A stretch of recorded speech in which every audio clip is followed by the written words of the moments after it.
ในการบรรยายครั้งแรกนี้ จะพูดโดยหัวข้อว่าธรรมะทำไมกันท่านทั้งหลายมาเพื่อจะศึกษาธรรมะปฏิบัติธรรมะควรจะทราบว่าธรรมะทำไมกันจะได้สะดวกในการที่จะศึกษาและการปฏิบัติให้ได้รับประโยชน์เต็มที่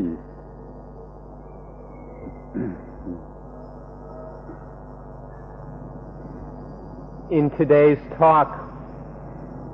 we'd like to discuss the topic, why Dhamma, why Dhamma. For those of you who have come here from very far away in order to study and practice the Dhamma, we need to consider this point. Why Dhamma? If we can understand this properly,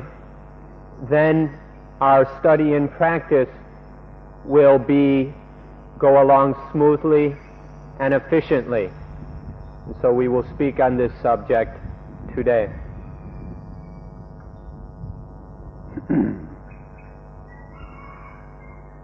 ท่านเคยได้ยินคำหลายคำเกี่ยวกับ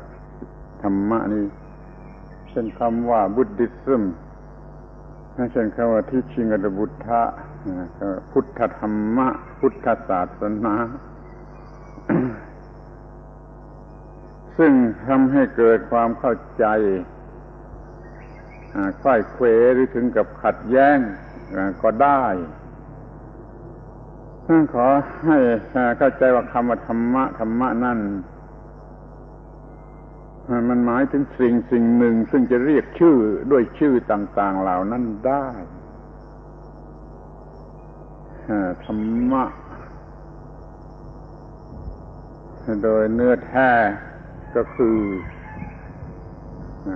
natural truth ที่ว่าด้วยหน้าที่เพื่อความรอดของสิ่งที่มีชีวิต Natural Truth ว่าด้วยหน้าที่ของสิ่งที่มีชีวิตขอให้เข้าใจความหมายอันนี้เป็นหลักพื้นฐาน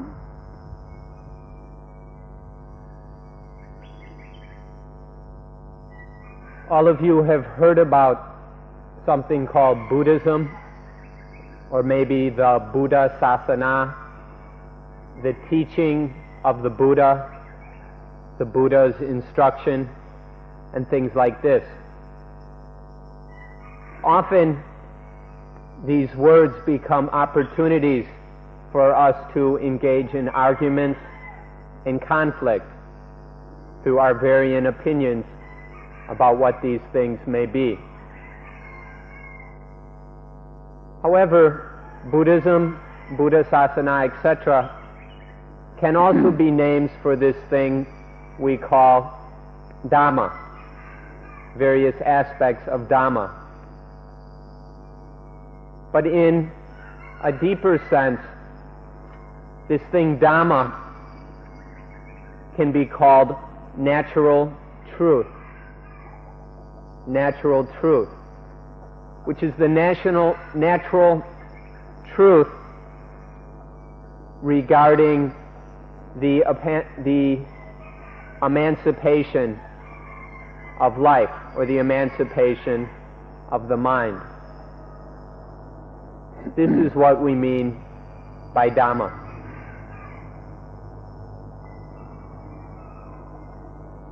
น่าจะเรียกว่า Buddhism ความรู้หรือความคิดหรือวิถีทางของพุทธบริษัทมันก็ไม่ใช่ของพุทธบริษัทมันเป็นของธรรมชาติเป็นtruthของธรรมชาติมันจะเรียกว่าTeaching of the Buddha มันก็ไม่ใช่ของพระพุทธเจ้ามันเป็นของธรรมชาติแต่ว่าพระพุทธเจ้าค้นพบความจริงอันนี้แล้วนำมาสอนอย่าเข้าใจผิดว่ามันเป็นความคิด ความรู้หรือการบัญญัติตั้งขึ้นมาของพระพุทธเจ้าหรือของพุทธบริษัทค่อยมองเห็นในฐานะเป็น natural truth ที่พระพุทธเจ้าค้นพบแล้วก็นำมาสอน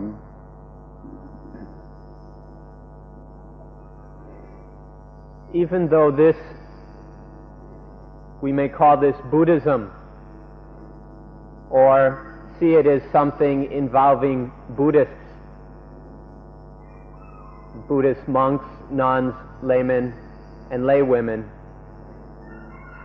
we shouldn't understand, we should not understand that the Dhamma belongs to the Buddha or to Buddhists. The Dhamma is natural truth. It belongs to nature and not to any one or any group. The Buddha does not own the Dhamma. The Buddha doesn't own truth. The Dhamma is something which the Buddha discovered and then taught. He discovered this and then did his best to explain it to other human beings. He doesn't own it. He didn't make it up. It's not just some Buddhist idea, Buddhist opinion, or Buddhist theory. It's a natural truth discovered and then passed on. And so it belongs to nature. It is not the property of the Buddha or of Buddhists. ทีนี้ก็ดูต่อไปที่ว่า natural truth ของอะไรเรื่องอะไร natural truth คือความจริงเรื่องหน้าที่ของสิ่งที่มีชีวิตที่จะต้องทำสิ่งที่มีชีวิตจะต้องทำเพื่อความรอดของมันเอง Natural truth เรื่องหน้าที่ของสิ่งที่มีชีวิตซึ่งมันจะต้องทำเพื่อความรอดของมันเองขอให้กำหนดบทนิยามอันนี้ไว้ให้ชัดเจนแน่วแน่และถูกต้องเป็นพื้นฐาน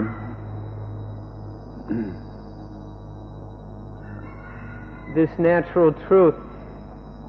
is the natural truth concerned with the duty of man in order to be emancipated. The Dhamma is the natural truth about man's duty in order to realize the liberation and emancipation of life.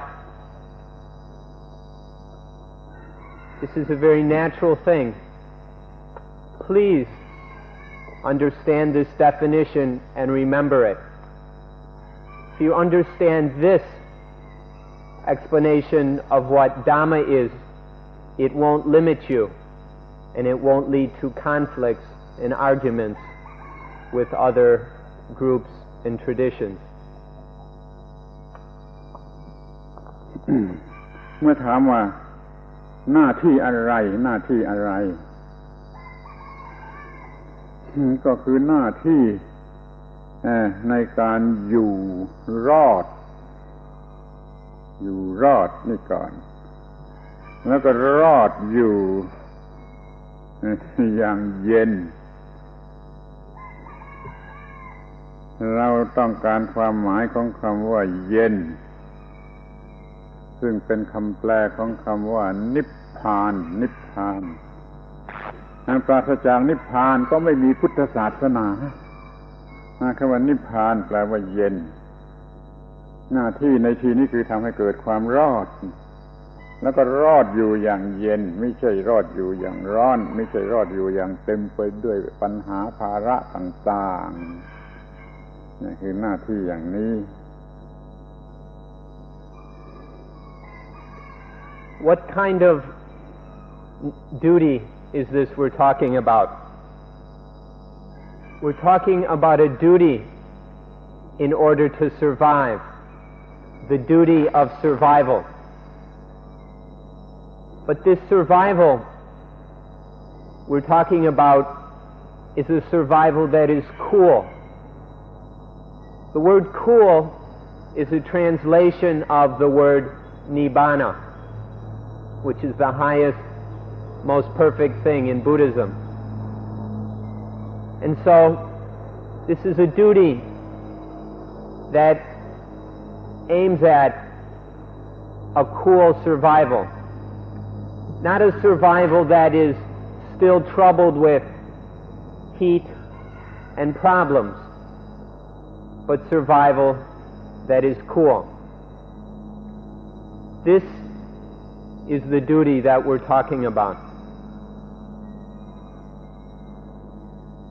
คำว่าเย็นในที่นี้คืออย่างไรมีความหมายว่าปราศจากความร้อน เมื่อเรามีกิเลสก็ดีมีความทุกข์ก็ดีชีวิตก็เป็นของร้อนเมื่อไม่มีกิเลสไม่มีความทุกข์นี่เราเรียกว่าเย็นในภาษาไทยเรียกว่านิพพานในภาษาบาลีนิพพานนี่เป็น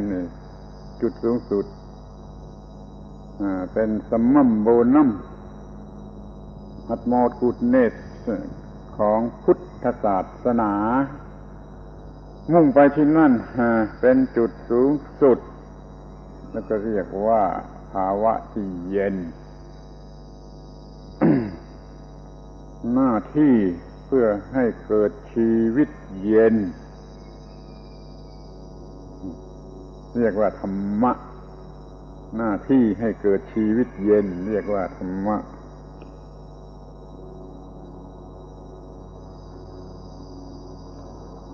Without Nibbana, there is no Buddhism.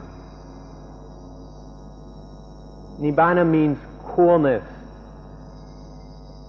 And coolness is the absence of heat, the absence of anything hot, such as the mental defilements,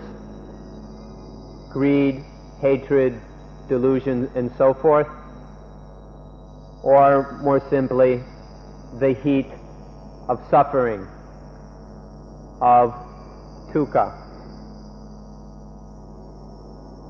Coolness is the absence of all these hot things. When these hot, disturbing things are present, then there is no nibbana. But when they are absent, when the mind is free of them, then there is the state of nibbana. Nibbana is a Pali word. Pali is the language which the Buddha's words are recorded in. And the word Pali simply means coolness. This Nibbana is the state which is the goal and aim of Buddhist practice. This is the summum bonum, the utmost goodness or highest good as conceived by Buddhism.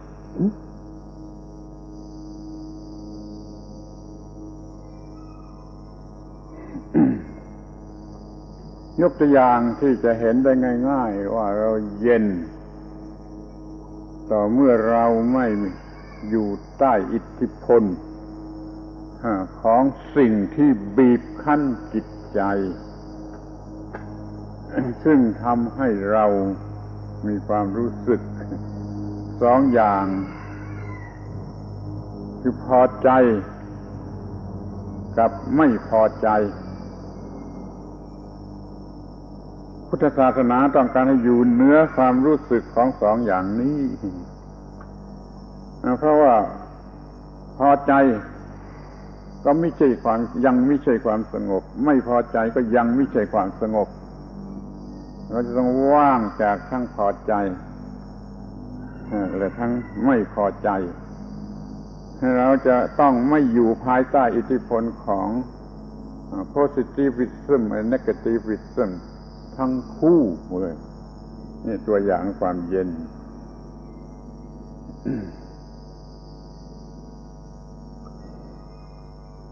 when the mind is under the influence of various things which afflict it, then there is no coolness. For example, when the mind is under the influence of pleasure or things which please it, or on the other hand, when the mind is influenced and under the power of displeasure or things which displease the mind, then the mind is not free. It is hot and disturbed by the influence of these pleasing and displeasing things. Buddhism aims at being above all this, of raising the mind or freeing the mind so that it is above the influence of these pleasant and or unpleasant things. This is an example of coolness, of the mind being developed so that it is out from under the power and affliction of pleasure and displeasure. สรุปความว่าธรรมะคือหน้าที่ที่สิ่งที่มีชีวิตจะต้องปฏิบัติถ้าไม่ปฏิบัติก็คือตาย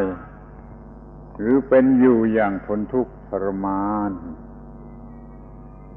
หน้าที่นี่แหละคือธรรมะที่พระพุทธเจ้าค้นพบแล้วก็นำมาสอนเราพยายามจะศึกษาจะปฏิบัติตามหน้าที่นี้เพื่อให้ได้พบชีวิตอีกชนิดหนึ่งซึ่งจะเรียกว่าชีวิตใหม่ก็ได้เพื่ออยู่เหนืออิทธิพลของสิ่งทั้งหลายที่จะบีบคั้นชีวิตนี้ให้มีความทุกข์เป็นชีวิตที่ฟรี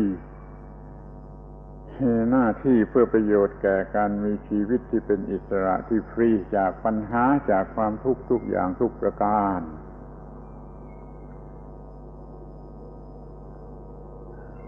The aim of Buddhism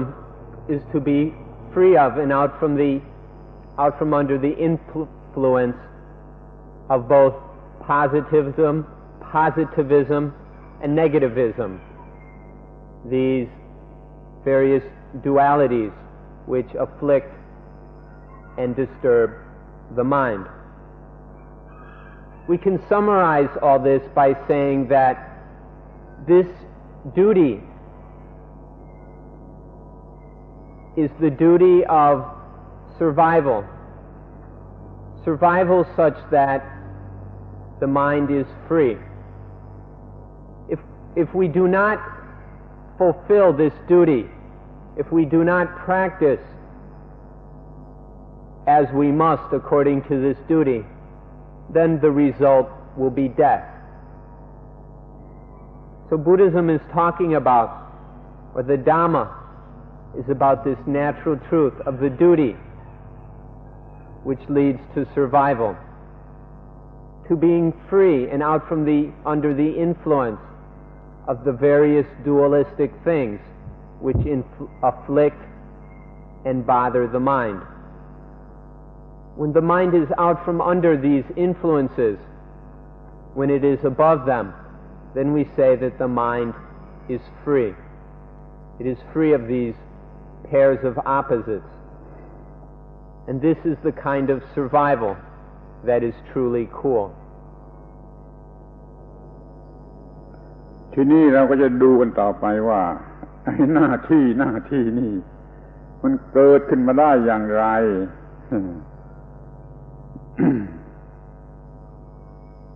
ถ้าถือศาสนาชนิดที่เป็นมีพระเจ้าเป็นครีเอชันนิสต์ก็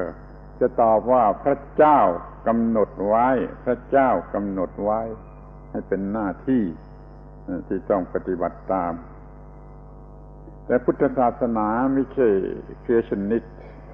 แต่เป็น evolutionist พวกที่เป็น evolutionist ก็ถือว่าหน้าที่มันเกิดมาจาก กฎของธรรมชาติ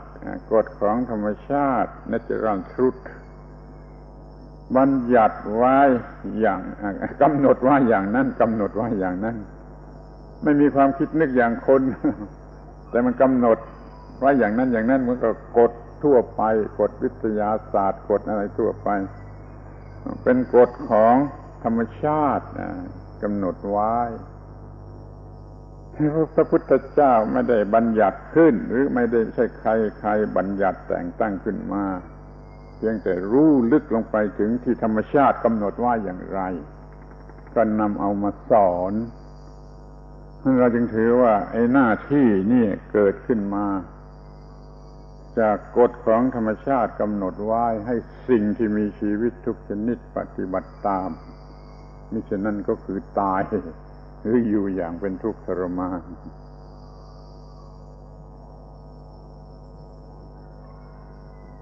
When life is free of all these dualistic things,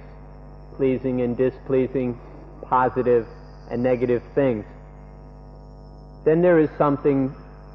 we might call new life. And this is what Buddhism is talking about. Now, this duty of realizing this new life, we should look at where it comes from, how it arises. If we are followers or believers in a religion that posits a God or a creator, then the duty of human beings is some kind of command that comes from this God. However, if our religion is one in which there is no God or a creator God, but rather a religion that is based in evolution, an evolutionist religion rather than a creationist religion, then we see that the duty of human beings, comes from the law of nature rather than from a God. The law of nature is inherent in all nature. Science, over the years, has uncovered a variety of natural laws. The Buddha, 2,500 years ago, did not make up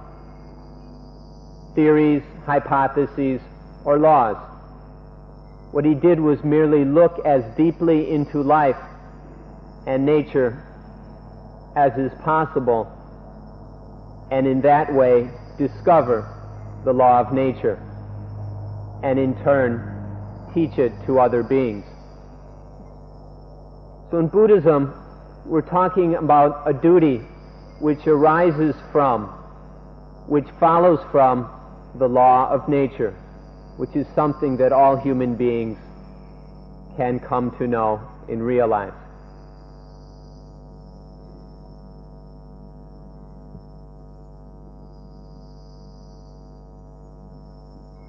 ความรู้ที่มีประโยชน์อย่างยิ่งเกี่ยวกับคำว่าธรรมะนี่เกี่ยวกับคำว่าธรรมะนี้มีอยู่ซึ่งอยากจะขอให้สนใจความหมายของคำว่าธรรมะมีสี่ความหมายธรรมะในภาษาบาลี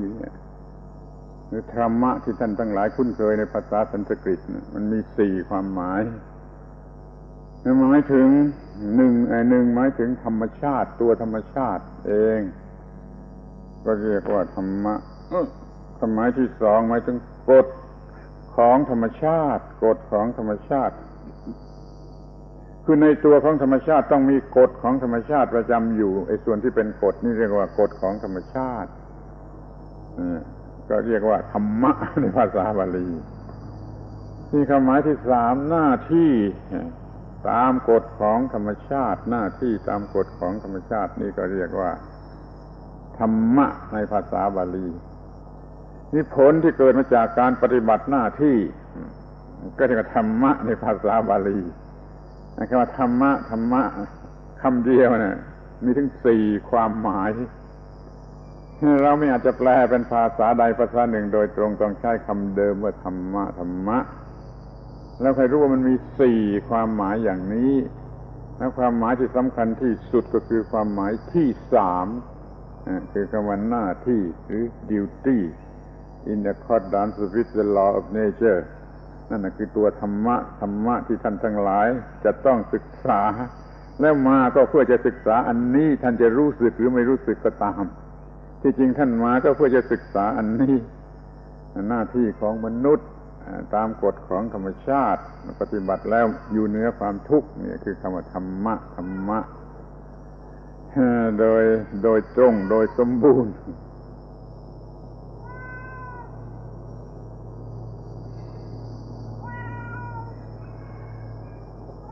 We'd like to discuss some of the meanings of the word Dhamma. Most of all, meanings which are very useful and beneficial of this word Dhamma. Dhamma is from the Pali language. You may have heard the Sanskrit equivalent more often, which is Dharma. But here we use the word in Thai, Thamma, or in a Western pronunciation, Dhamma. There are 4 very important meanings of the word Dhamma. The first is nature, this nature itself. This is, in the Pali language, translated Dhamma. Second, within nature, there is the law of nature. Inherent within nature is the law of nature. And this, in the Pali language, is known as Dhamma, or in Sanskrit, Dharma. Then there is the duty according to the law of nature. When there is this law of nature, it stipulates a duty in accordance with the law of nature. And in the Pali language, this is also known as Dhamma. And fourth, there is the result or fruit of performing that duty in accordance with the law of nature. And this as well is Dhamma in the Pali language. The word Dhamma has these 4 meanings. It has other meanings as well, but these are 4 very important meanings. Nature itself, the law of nature, the duty in accordance with the law of nature, and this third meaning is the most important and most valuable one. In coming here to Suan Mok, the real purpose of being here is to study and realize this duty in accordance with the law of nature. And then the 4th meaning of Dhamma is the fruit that comes with fulfilling the duty according to the law of nature. These are 4 very important meanings of the word Dhamma. And you can see that it would be impossible to translate the word Dhamma into any one word in another language. So this is why we do not translate the word Dhamma. It is too important and rich a word to translate. And so we hope that you will come to understand this Pali word, Dhamma, or the Sanskrit equivalent, Dharma. This is a very important thing that each of us needs to know. ท่านจะเห็นได้แล้วว่าความหมายทั้ง4ความหมายของคำว่าธ รรมะนี้มันหมายถึงธรรมชาติทั้งนั้นเป็นเรื่องของธรรมชาติทั้งนั้นเกี่ยวข้องกับธรรมชาติทั้งนั้นเป็นเรื่องของธรรมชาติเป็นเรื่องกฎของธรรมชาติเป็นเรื่องหน้าที่ตามกฎของธรรมชาติเป็นเรื่องผลจากหน้าที่ตามกฎของธรรมชาติเป็นไปโดยธรรมชาติไม่มีคำว่าพระเจ้าผู้สร้างพระเจ้าผู้สร้างพระเจ้าผู้ควบคุมพระเจ้าผู้ทำลายล้างนี่มันไม่มีอย่างเป็นบุคคลชนิดนั้นแต่ถ้าเราจะทำความเข้าใจกันบ้างจะให้มีสิ่งที่เรียกว่าพระเจ้าเราก็ยึดเอาความหมายที่สองคือกฎของธรรมชาติกฎของธรรมชาติในฐานะเป็นพระเจ้าจะสร้างโลกก็ดีจะควบคุมโลกก็ดีจะทำลายโลกก็ดีเราก็เห็นได้ทันทีว่ามันเป็น impersonal God ไม่ใช่อย่างบุคคลแต่สามารถทำหน้าที่ได้อย่าง personal God ตามที่เขาพูดกันนี่เราจึงมี impersonal God เป็นเรื่องของธรรมชาติเข้ากันได้กับวิทยาศาสตร์แห่งยุคปัจจุบันมันไม่ยากไม่ลำบากในการที่นักวิทยาศาสตร์ทั้งหลายจะมาศึกษาพระพุทธศาสนาแล้วก็เข้าใจได้โดยง่าย You can see quite clearly that all four meanings of the word Dhamma are related and associated with nature. There is nature itself, the law of nature, duty in accordance with the law of nature, and the fruit of fulfilling the duty according to the law of nature. This is all very natural. It is all part of nature, a most natural and ordinary thing. You'll also notice that none of these meanings of the word Dhamma have anything to do with a God, whether the creator God, the preserver God, or the destroyer God. In these meanings of the word Dhamma, there is no notion of an individual or personal God, a God that has some sort of personality. However, in the interests of understanding among different religions, if we'd like to talk about a God in the Buddhist sense, then we can use the second meaning of the word Dhamma, the law of nature.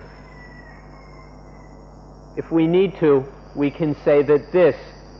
is the Buddhist God. The law of nature is the God of Buddhism. But notice that this God of Buddhism is impersonal. It is not some individual being or self or ego, as a God in many systems is described. It is merely an impersonal, natural law. And so in Buddhism, if we'd like to speak in a way that is easier for people from other religions to understand, then we can talk about the God of Buddhism. But realize that this Buddhist God we're not speaking of this Buddhist God in the way that God is commonly spoken of, as being a personality or ego.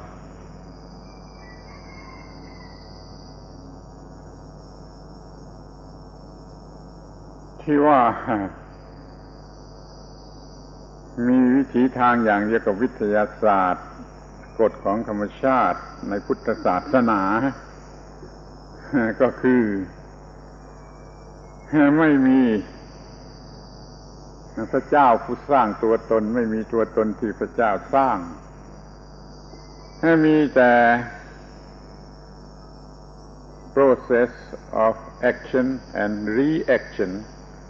process of action and reaction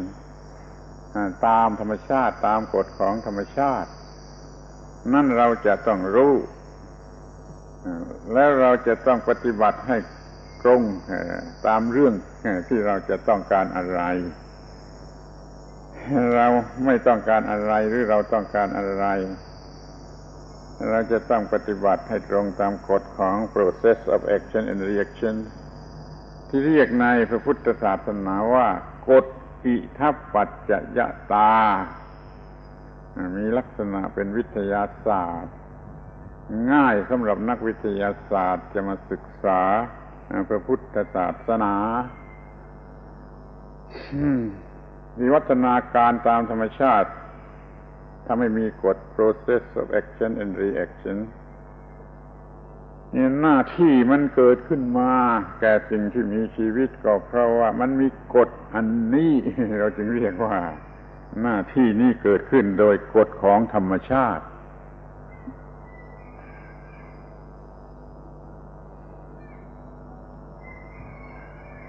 Now this Buddhist God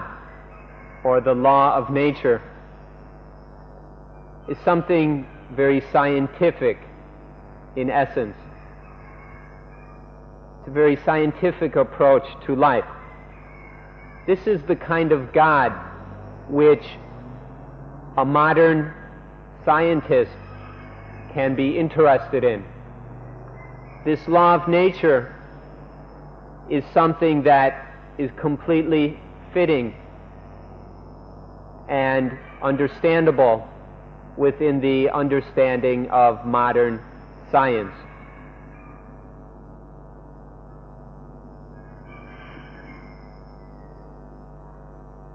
No. ก็มีเท่านั้น เดี๋ยวอาจารย์ช่วยหน่อยถ้าเป็นนักวิทยาศาสตร์ก็ง่ายที่ศึกษาพุทธศาสนาครับพูดแล้วที่เป็นถัดไปจากนั้นแล้วไปต่อไปเลยมันนี่จำไม่ได้ทีนี้ก็จะให้ดูต่อไปว่ากฎของธรรมชาติทำให้เกิดความทุกข์ขึ้นมาได้อย่างไรกฎของธรรมชาติตามธรรมชาติทำให้เกิดความทุกข์ขึ้นมาได้อย่างไร ข้อนี้ขอให้ท่านทั้งหลายระลึกไปถึงสิ่งที่เรียกว่าสัญชาตญาณหรือ instinct ในภาษาไทยเราเรียกว่าสัญชาตญาณคือความรู้ที่เกิดเองมันมี instinct ติดมาในชีวิตทุกชีวิตเพื่อจะให้มีความรู้สึกว่าตัวตนแล้วก็รักตัวตนถนอมตัวตนปฏิบัติเพื่อความอยู่รอดของตัวตนนี่จำเป็นแก่สิ่งที่มีชีวิตแต่ว่าสัญชาตญาณอันนี้มันควบคุมไว้ไม่ได้มันเลยเกินไปจนมีตัวตนชนิดที่เห็นแก่ตัวตนอย่างนี้เราเรียกว่าสัญชาตญาณหรือ instinct นั่นได้ทำให้เกิดกิเลส instinct ที่ควบคุมไว้ไม่ได้ไม่อยู่ในความถูกต้องนี่ได้ทำให้เกิดกิเลส เป็นราคะโทสะโมหะแล้วก็เกิดความเห็นแก่ตัวเมื่อเกิดความเห็นแก่ตัวแล้วมันช่วยไม่ได้แล้วมันต้องเป็นทุกข์อยู่คนเดียวมันก็วิตกกังวลหวาดกลัวเป็นห่วงมันก็เป็นทุกข์เพราะความเห็นแก่ตัวแล้วไปเกี่ยวข้องกับผู้อื่นก็เบียดเบียนผู้อื่นทำผู้อื่นให้เป็นทุกข์เรียกว่า instinct ตามธรรมชาติได้เกินได้พัฒนาเกินหน้าที่จนกลายเป็นกิเลสเกิดความเห็นแก่ตัวแล้วก็เป็นทุกข์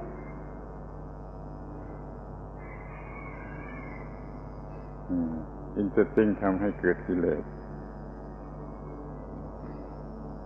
Now, if we approach nature scientifically, we see that this law of nature has nothing to do with any kind of self or soul. this Buddhist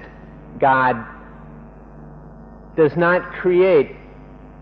any self, soul, or an inherent self-existing ego. There is merely the process of action and reaction. This is what life is, and the law of nature explains this. In Buddhism, we have the word itappajayata, which we can call the law of cause and effect. It means with this as condition, this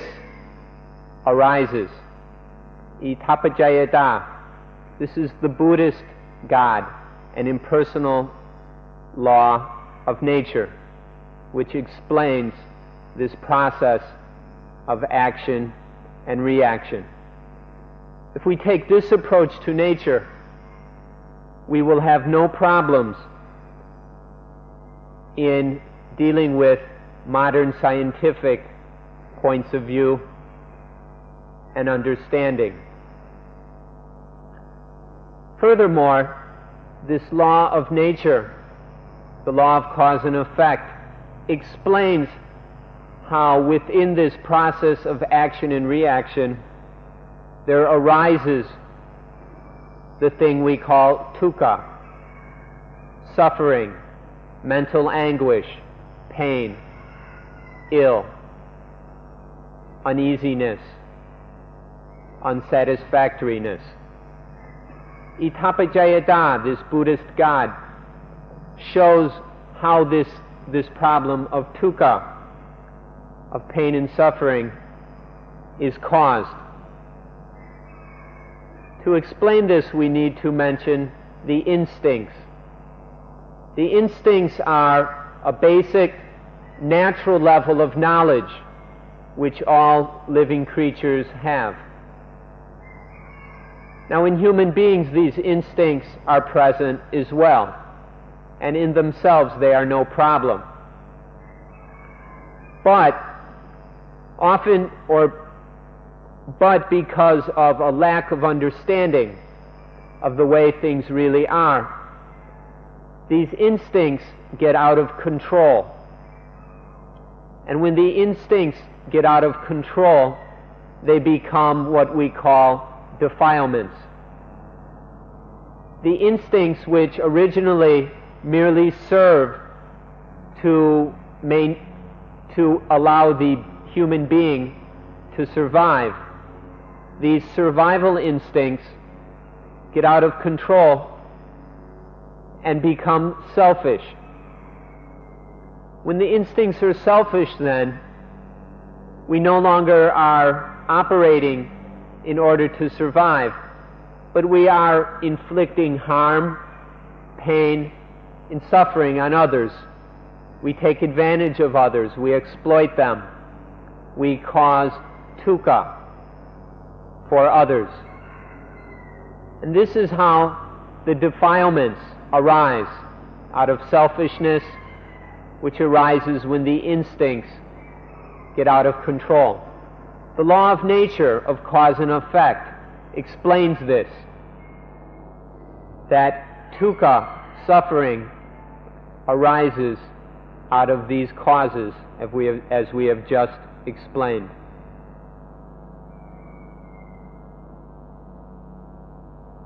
ที่ธรรมชาติหรือกฎธรรมชาติให้เกิดความทุกข์ข้อแรกนั่นที่กล่าวมาแล้วนั่นก็คือเราควบคุมอินสติ้งค์ไม่ได้ทีนี้เราก็ดูต่อไปถัดมาก็เรียกว่าเราควบคุมจิตในขณะแห่งผัสสะไม่ได้ผัสสะหรือคอนแทคนี่มันเป็นคำสำคัญมากที่ขอร้องให้ท่านทั้งหลายพยายามทำความเข้าใจให้ดีที่สุดที่เรียกว่าผัสสะถ้าเราควบคุมไม่ได้ปัญหาต้องเกิดขึ้นหรือว่ามันได้เกิดขึ้นทั่วโลกนี่เพราะว่าคนในโลกมันควบคุมผัสสะไม่ได้คือว่าตากระทบรูปหูกระทบเสียงจมูกกระทบกลิ่นลิ้นกระทบรสกาย กระทบสิ่งสัมผัสทางกายจิตสัมผัสอารมณ์เรียกว่าผัสสะตอนนั้นเราควบคุมไม่ได้เพราะเราไม่มีความรู้ หรือว่าเพราะเราไม่มีสติสัมปชัญญะพอที่จะใช้ความรู้ส่วนมากมันก็ไม่มีความรู้แล้วก็มันไม่มีโอกาสที่จะใช้ความรู้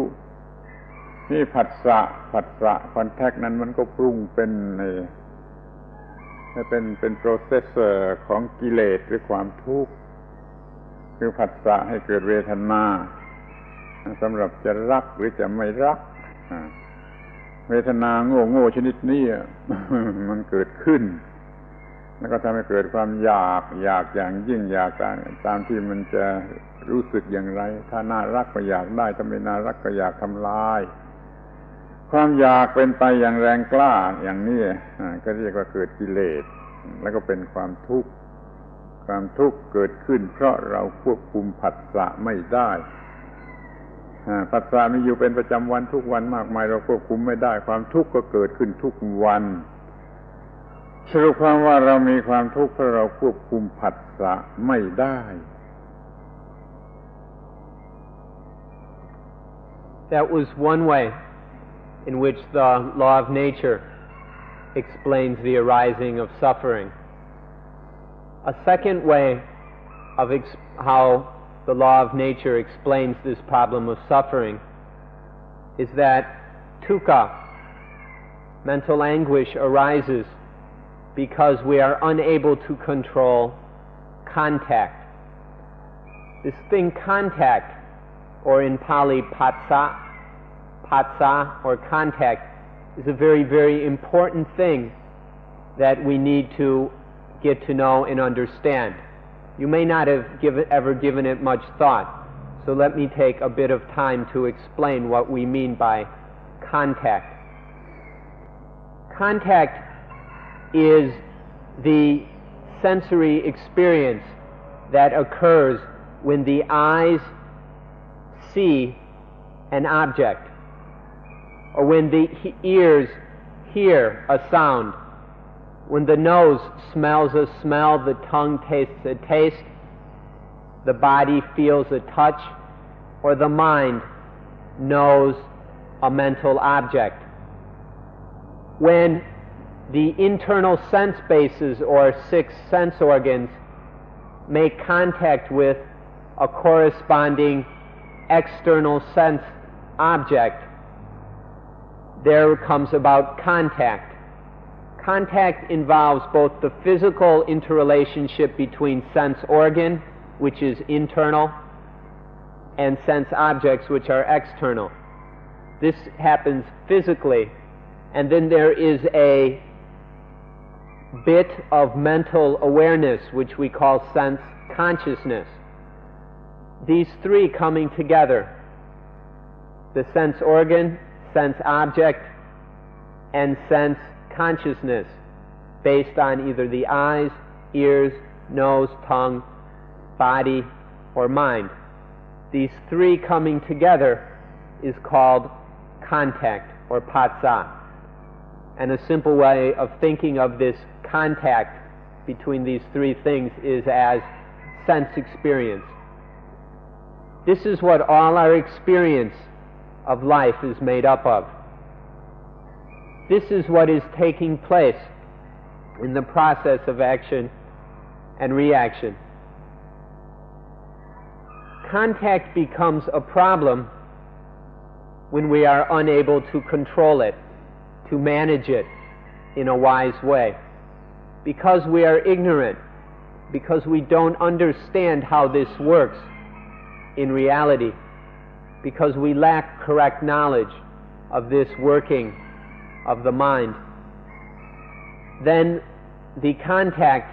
is out of control. When contact is out of control, it conditions, it concocts, it brews up what we call feeling. Pleasant feelings towards some contacts, unpleasant feelings towards others,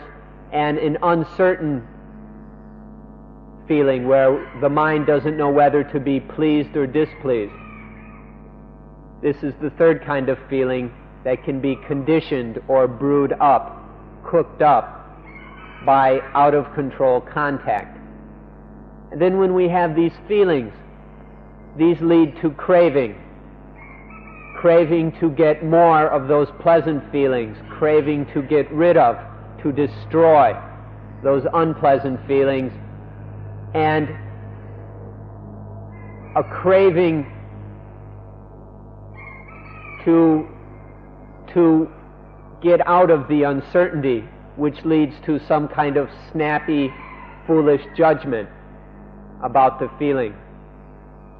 And then this leads to selfishness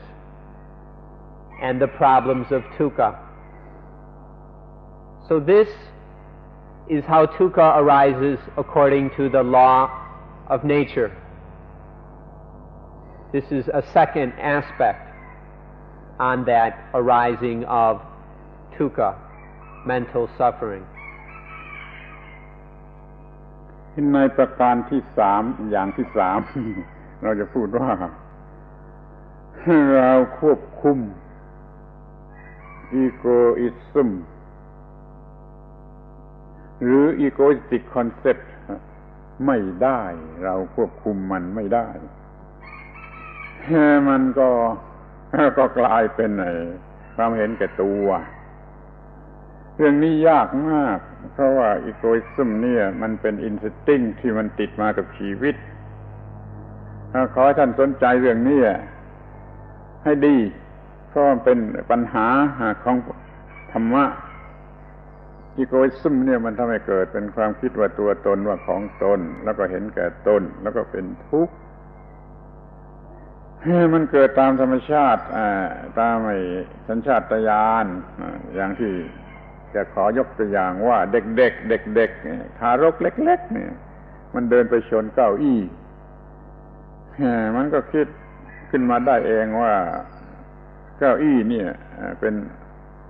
ป็นศัตรูของเราเด็กๆเขาก็เลยชกเก้าอี้เตะเก้าอี้ในฐานะที่ว่าเป็นศัตรูของเรานี่คือปฏิกิริยาที่ออกมาจากอีโกอิซึมว่าตัวตนว่าของตนซึ่งเกิดได้ง่ายเกิดได้ตามธรรมชาติโดยไม่ต้องมีใครสอนแล้วก็มันมากขึ้นเข้มข้นขึ้นจนมาเป็นปัญหาอยู่เดี๋ยวนี้นั้นถ้าเราควบคุมความรู้สึกที่เป็นอีโกอิสติกอย่างนี้ได้มันก็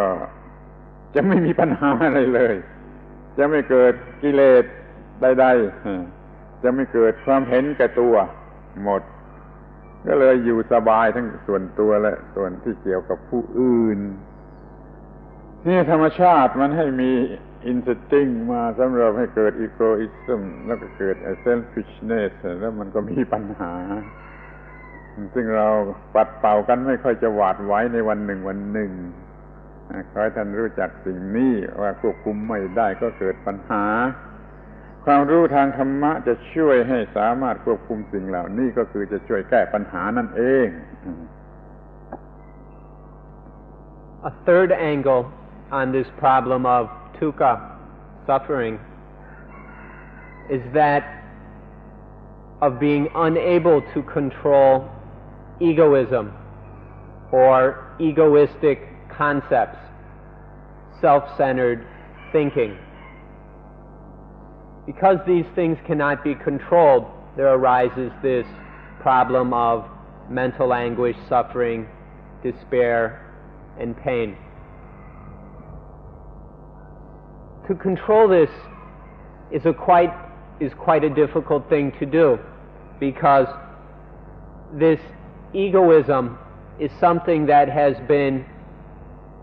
with us from the very beginning of life. Egoism is an instinctual way of perceiving our lives, not just in human beings, but in other living creatures as well. And so egoism can be quite difficult to control, because it's been here all along. We think that it is necessary and inherent, and we don't really understand it. at all. Egoism leads to selfishness. When we start to think in self-centered, egoistic ways, then there arises selfish behavior, selfish acts, selfish words, and selfish thoughts. And this leads to what we call the defilements. And following upon the defilements, there is a great deal of pain and suffering. The defilements of anger, greed, fear, worry, envy, etc. disturb our minds to no end, as well as causing all kinds of problems for other people and the environment around us. The Dhamma is very much concerned with, is based in the methods and understanding necessary in order to control this egoism and the selfishness that arises from it. This is what the Dhamma is about. So this is why we need to be very interested in it. By understanding the Dhamma, we begin to understand how egoism leads to selfishness, and that in turn brews up all kinds of pain, suffering, and dukkha. By using the Dhamma and understanding it more and more, this problem of egoism getting out of control can be diminished, limited, and one day eliminated. And then life, both the part of it that is personal and individual, and then the part of it that is related and involves other beings, this life becomes free of the problem of dukkha by being able to bring this thing called egoism under control. So this is a third way of looking upon the problem of dukkha, as is explained by the law of nature.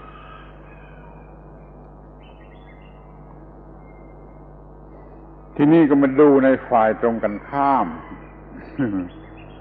มาตามกฎของธรรมชาติโดยกฎของธรรมชาติจะดับทุกข์ได้อย่างไร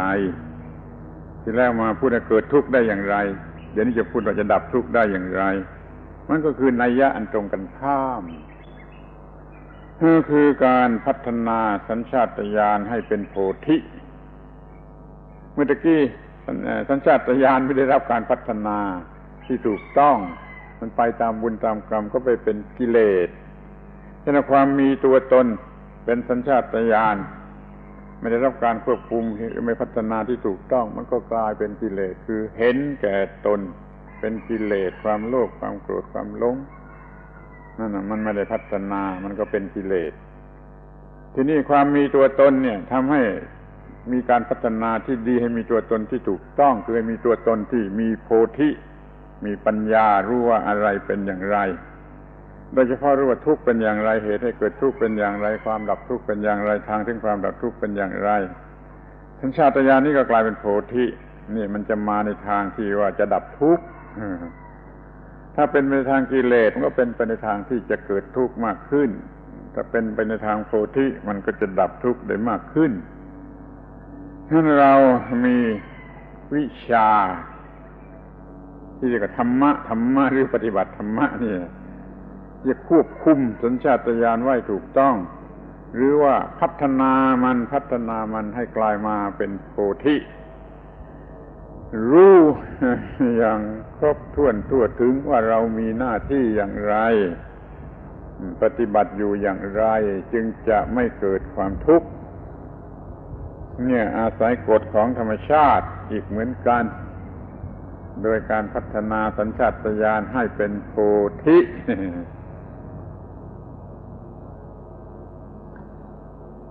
We've just looked at how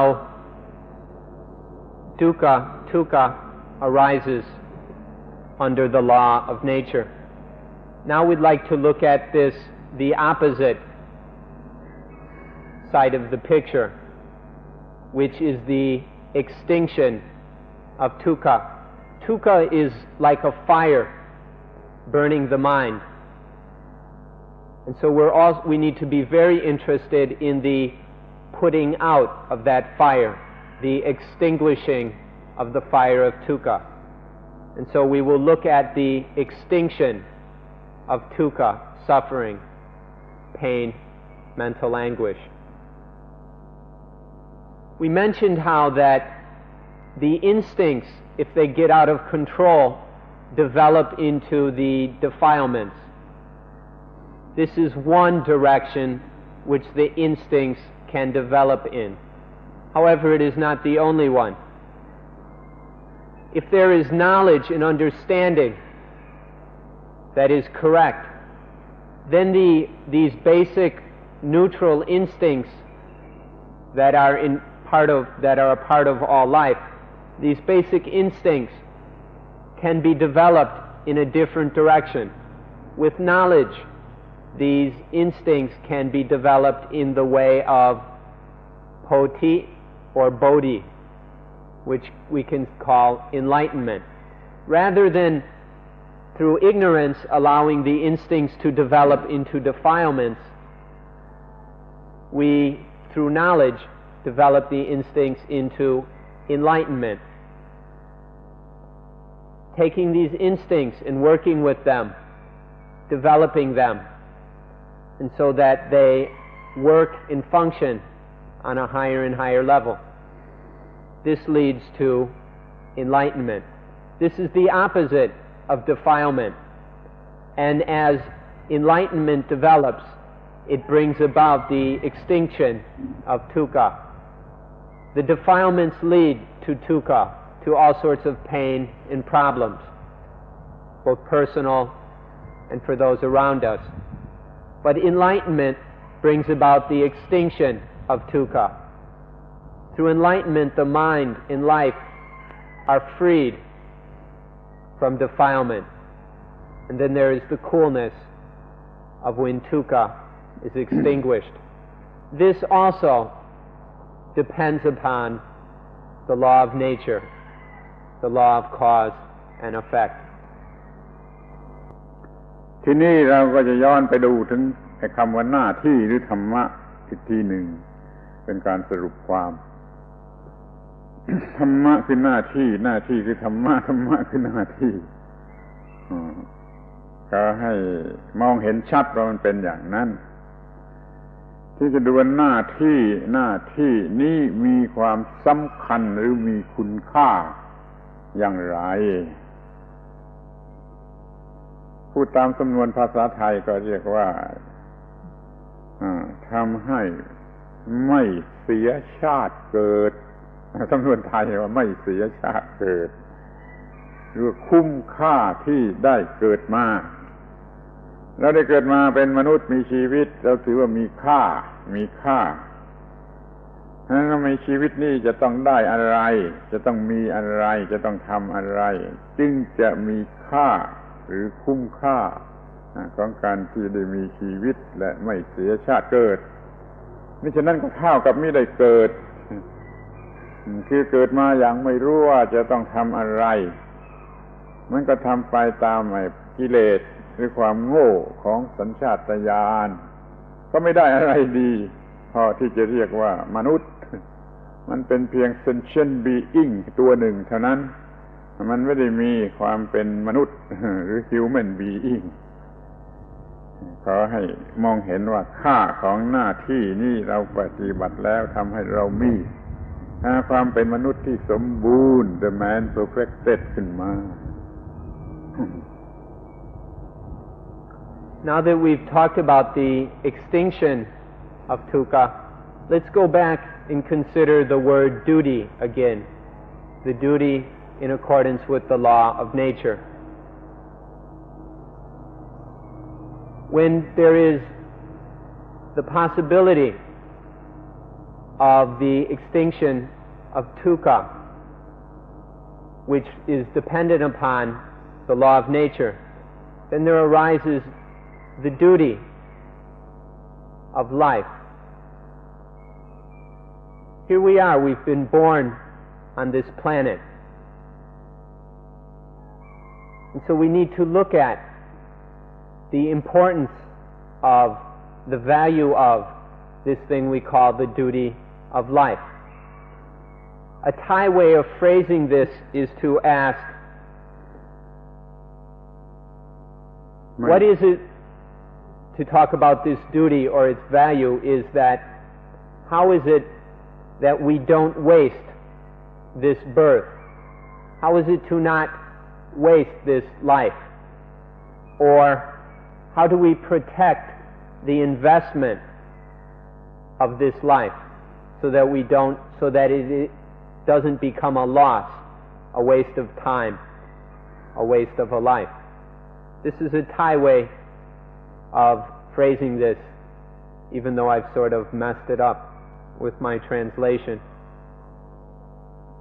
So this is the value of the duty of life.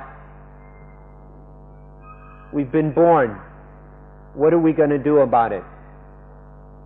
What are we going to do with this life so that it is not wasted,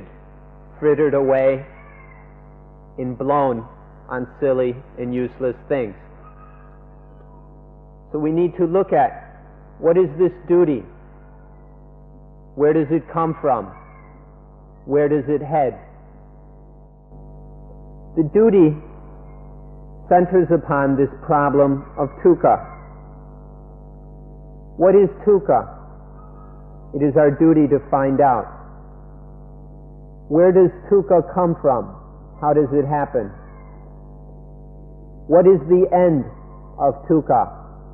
What brings about the extinction of mental anguish, pain, and suffering?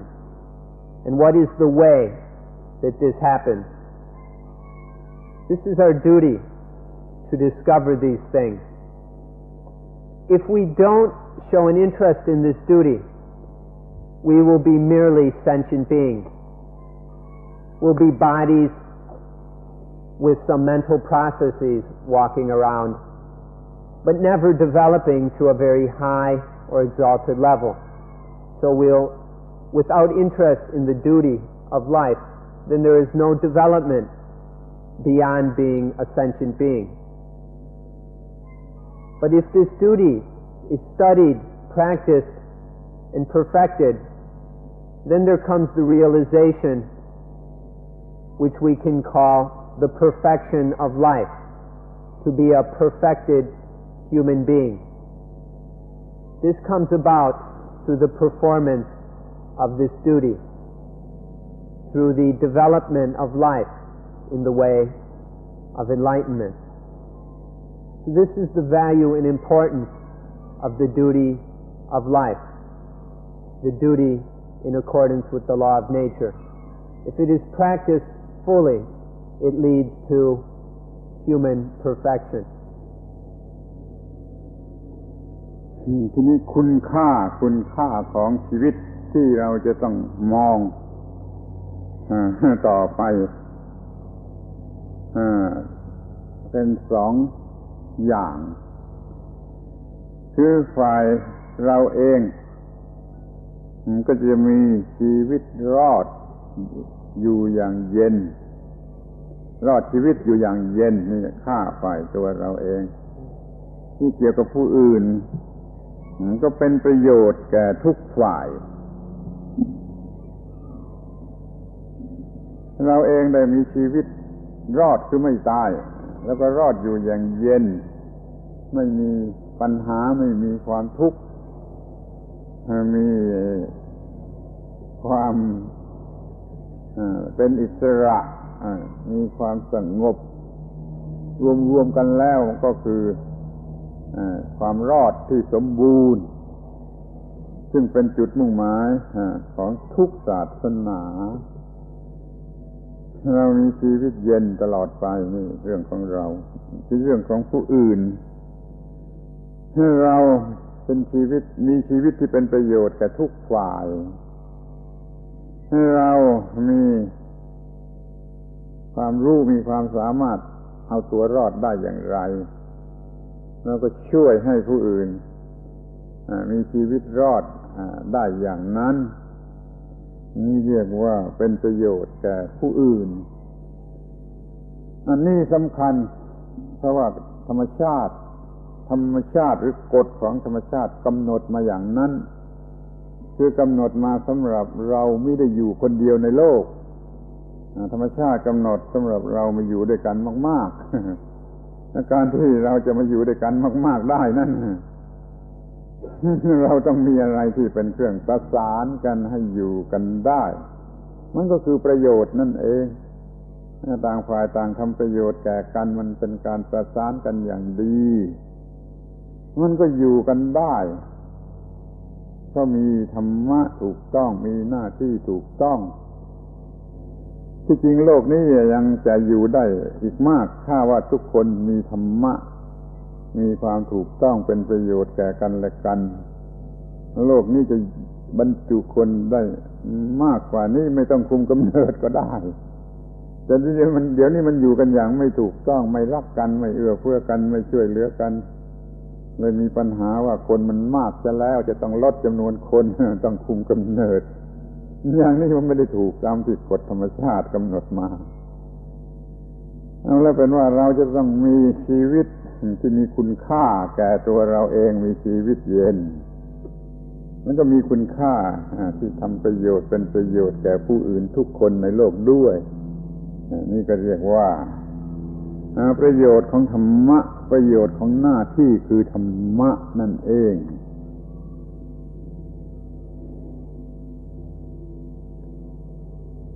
Now let's look at life, or more specifically, the value of life.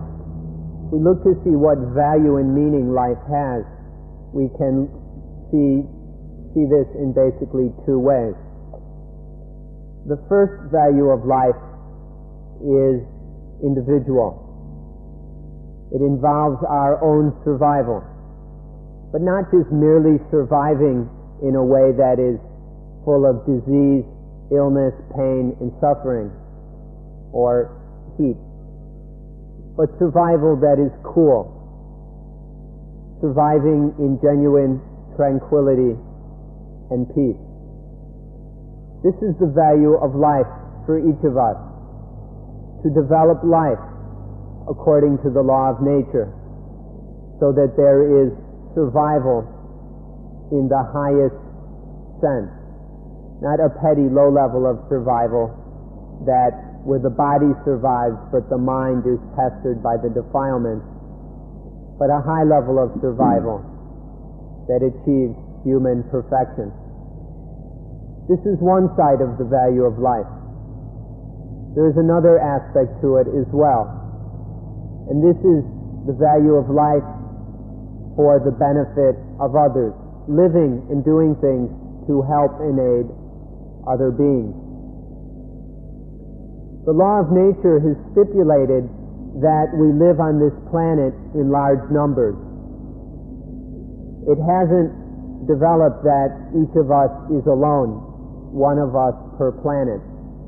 but rather there are a great number of us sharing this earth. This is the way the law of nature has stipulated things, and so it's this way.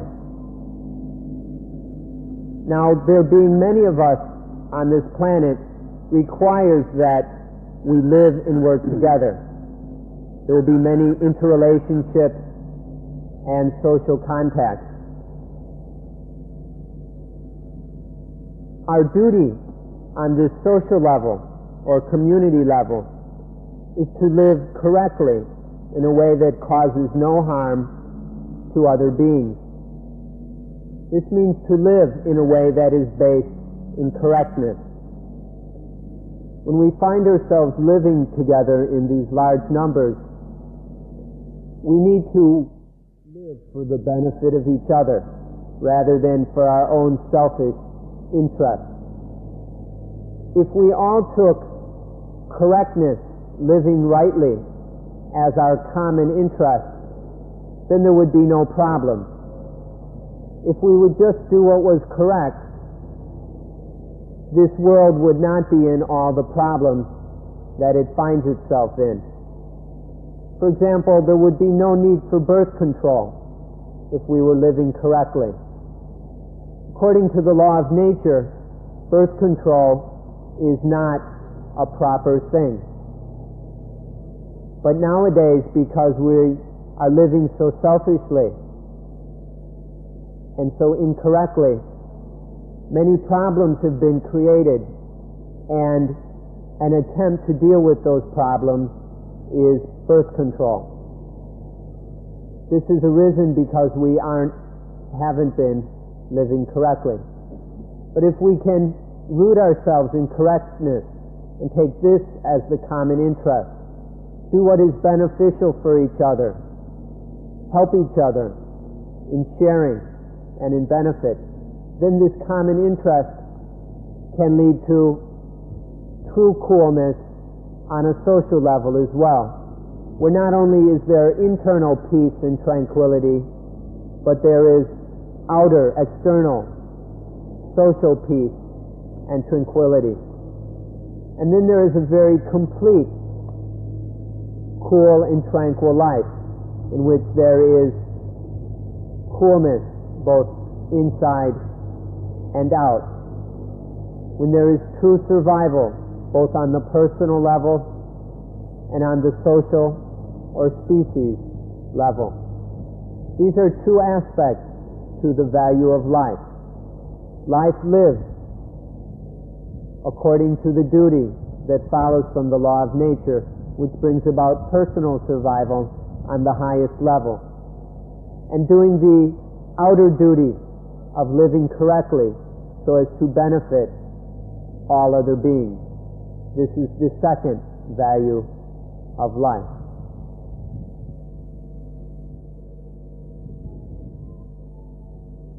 ดูต่อไปถึงคุณค่าของธรรมะหรือหน้าที่ถ้าเรามีหน้าที่ถูกต้องมีธรรมะถูกต้องเราจะมีพระเจ้าที่ช่วยเราได้จริงๆก็พูดกันแล้วว่าพุทธศาสนามีแต่ impersonal God แม้จะเป็น impersonal God เป็นเพียงกฎของธรรมชาติก็จะเป็นพระเจ้าที่ช่วยเราได้จริง God the Savior จะช่วยได้จริงนั่นคือธรรมะหรือหน้าที่ที่ถูกต้องเมื่อเราทำหน้าที่ที่ถูกต้องหน้าที่ที่ถูกต้องจะกลายเป็น God the Savior ช่วยผู้นั้นทันทีแต่ถ้าผู้นั้นไม่ทำหน้าที่ที่ถูกต้องไม่มีกอดชนิดไหนช่วยได้กอดจะมาสักฟูงนึงก็ช่วยไม่ได้ถ้ามันไม่ทำหน้าที่ที่ถูกต้องถ้าเราทำหน้าที่ที่ถูกต้องหน้าที่ที่ถูกต้องก็กลายเป็นกอดแม้จะเป็น impersonal God มันก็จะช่วยได้จริงช่วยได้แท้จริงนั้นหน้าที่หรือธรรมะที่ถูกต้องนั้นจะทำให้เรามีกอดที่ช่วยเราได้จริง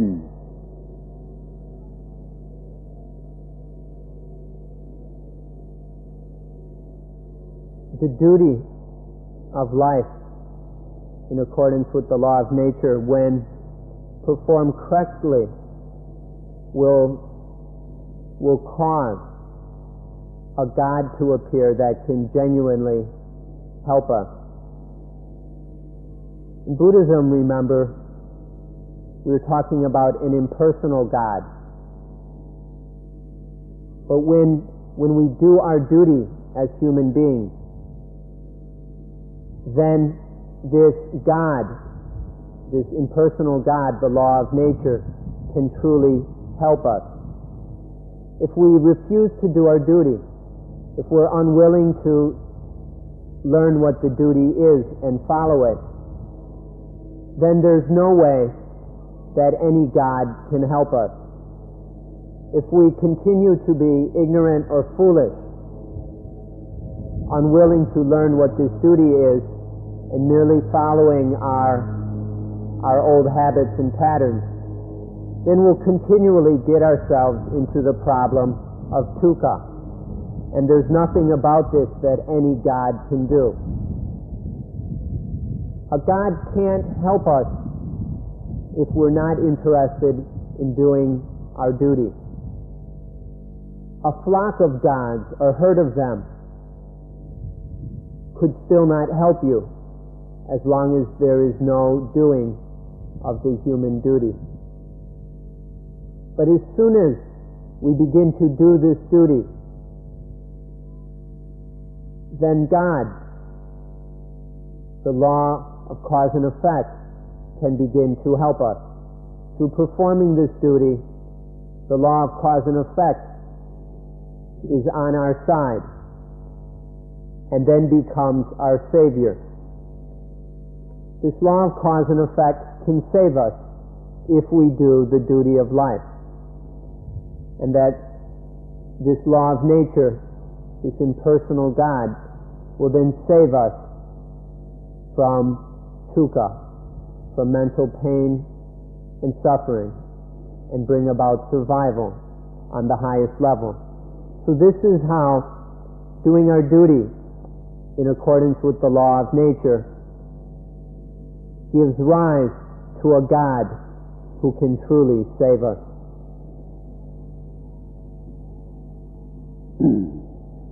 ในที่สุด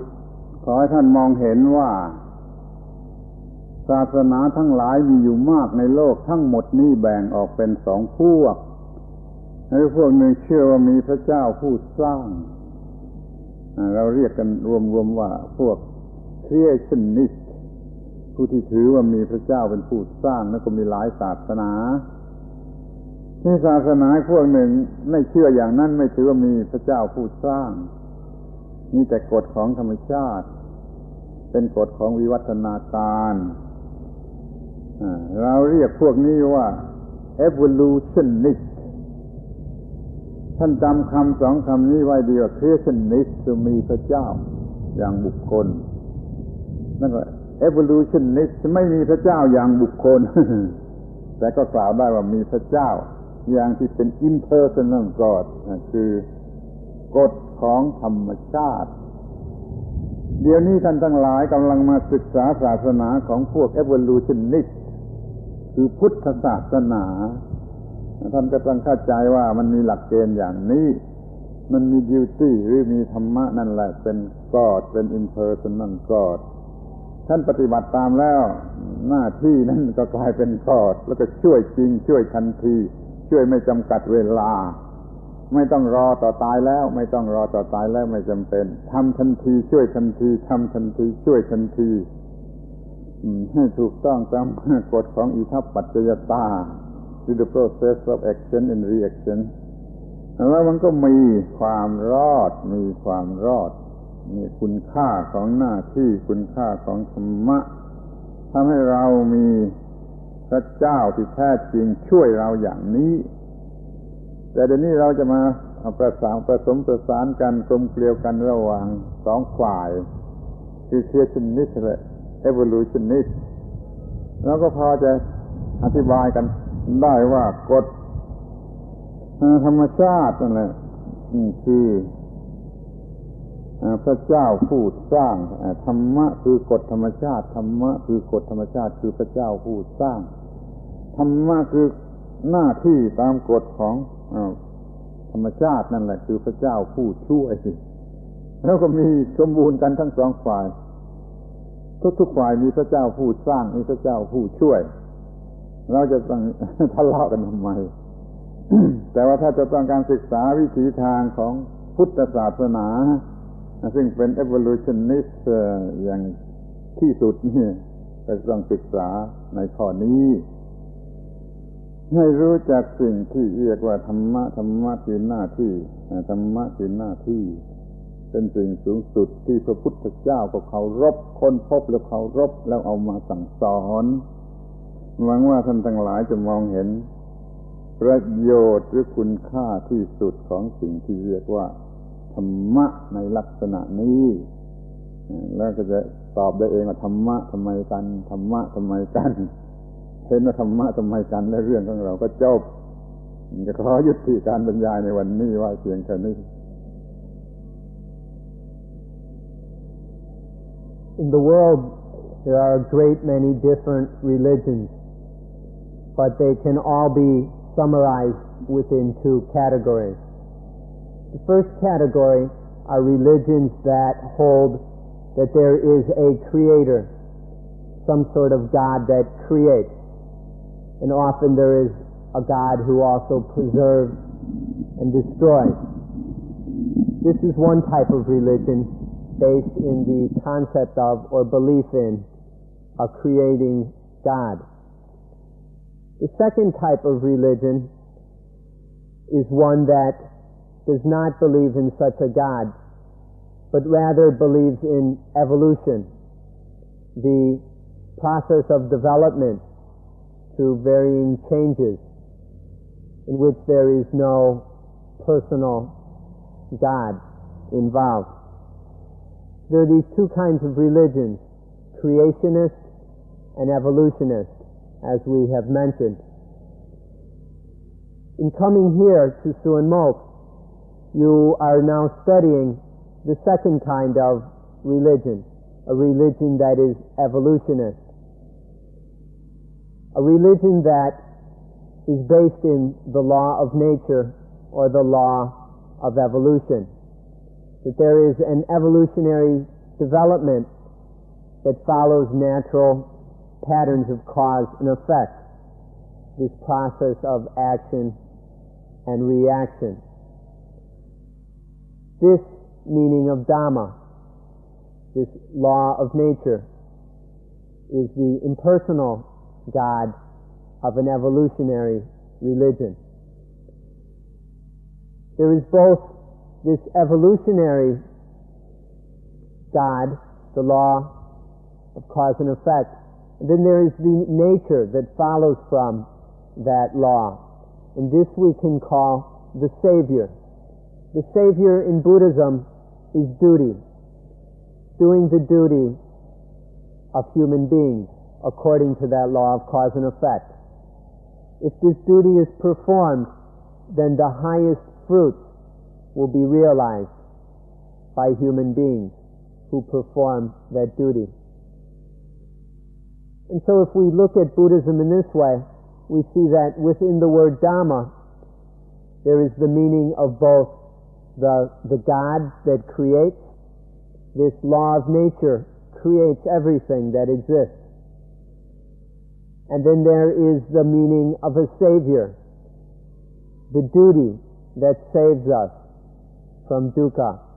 that brings about our emancipation and liberation. In creationist religions,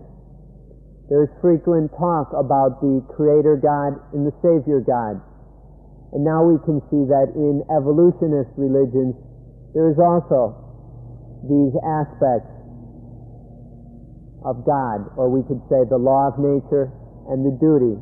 according to the law of nature. If we look at it in this way, then there is no need for conflict between the different religions. There is plenty of room for harmony and understanding, where we can communicate with each other in regards to the Creator God, whether personal or an impersonal law of nature, and the Savior, whether seen as some avatar or incarnation, or as the duty according to the law of nature. So it is possible that all religions of whatever kind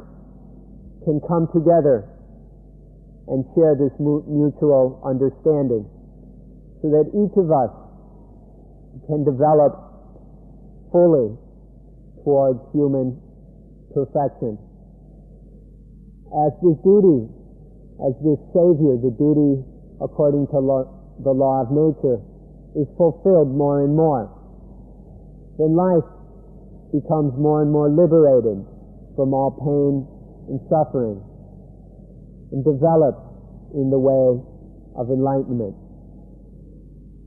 This is the meaning of Dhamma that we all need to be very interested in. If you take great interest in this duty that we have been talking about, then you will not have to come to us for the answer to the question, why Dhamma? If you understand the law of nature, then you'll know the answer to the question, why Dhamma? You'll know that answer within yourself. So please be very interested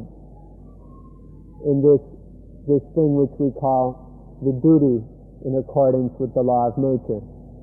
In knowing this, the purpose of life, the reason we're here,